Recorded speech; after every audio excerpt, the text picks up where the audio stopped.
తాడేపల్లిగూడెంలో నకిలీ మద్యం అరికట్టాలంటూ వైసీపీ శ్రేణులు నిరసన కార్యక్రమం చేపట్టారు. ఈ కార్యక్రమంలో మాజీ మంత్రి కొట్టు సత్యనారాయణ పాల్గొని వైసీపీ కార్యాలయం నుంచి ఆర్డీఓ కార్యాలయం వరకు శ్రేణులతో ర్యాలీ చేపట్టారు. నకిలీ మద్యాన్ని అరికట్టే విధంగా చర్యలు తీసుకోవాలంటూ ఆర్డీఓ కార్యాలయంలో ఉన్న సిబ్బందికి వినతి పత్రాన్ని ఇచ్చి తమ నిరసనను తెలియజేశారు.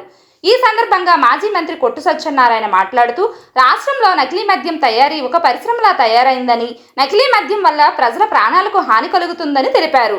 నకిలీ మద్యం కుంభకోణం దర్యాప్తును సిబిఐకి అప్పచెప్పాలని మాజీ మంత్రి కొట్టు సత్యనారాయణ ప్రభుత్వాన్ని కోరారు.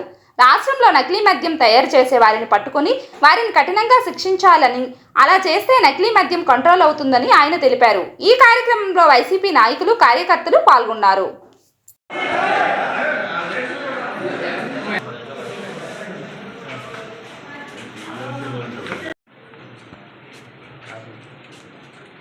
వాళ్ళ స్వార్థానికి దురాగతాన్ని ఇప్పటికైనా ఆఫ్ చేయాలని మీ ప్రొవిజన్ ఎక్సైజ్ అధికారులకి, అలాగే మీ రెవెన్యూ డిపార్ట్మెంట్కి కూడా సంబంధం ఉంటుంది.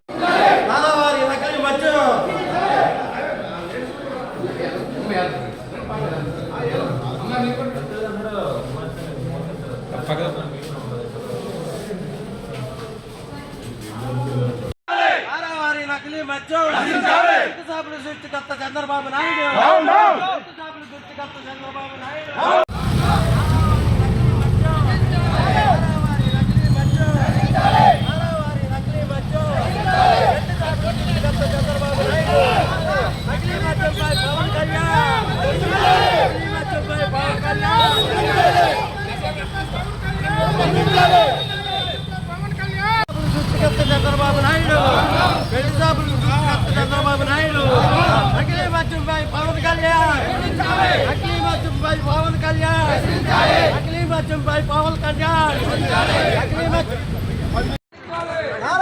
నకిలీ మద్యం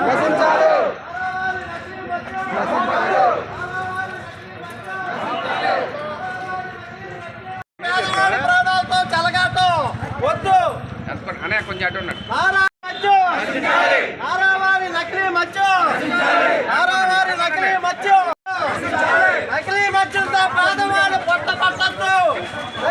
నకిలీ మద్యంతో ప్రాణాలతో చెలగాటం ఆడొద్దు, నకిలీ మద్యం వద్దు అని చెప్పండి. చాలా ఆందోళనకరమైన పరిస్థితులు ఈ కూటమి ప్రభుత్వం ద్వారా జరుగుతూ ఉన్నాయి. ఈ కూటమి ప్రభుత్వం తెలుగుదేశం అధినేత రాష్ట్ర ముఖ్యమంత్రి దిశానిర్దేశం దర్శకత్వంలో నకిలీ మద్యం కొమ్ముకోవడానికి తెరలేపి వేల కోట్ల రూపాయలు దోచుకోవటానికి ఒక స్కీమ్ను తయారు చేయడం జరిగింది.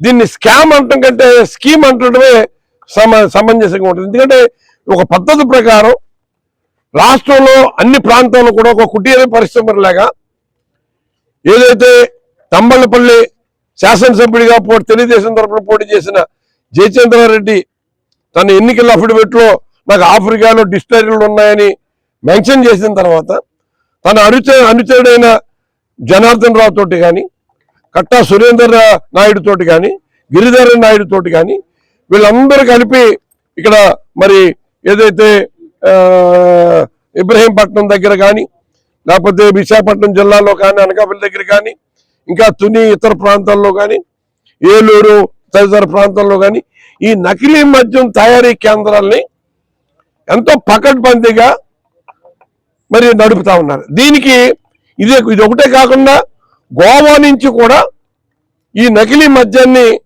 లారీలు తరలిస్తున్నారు.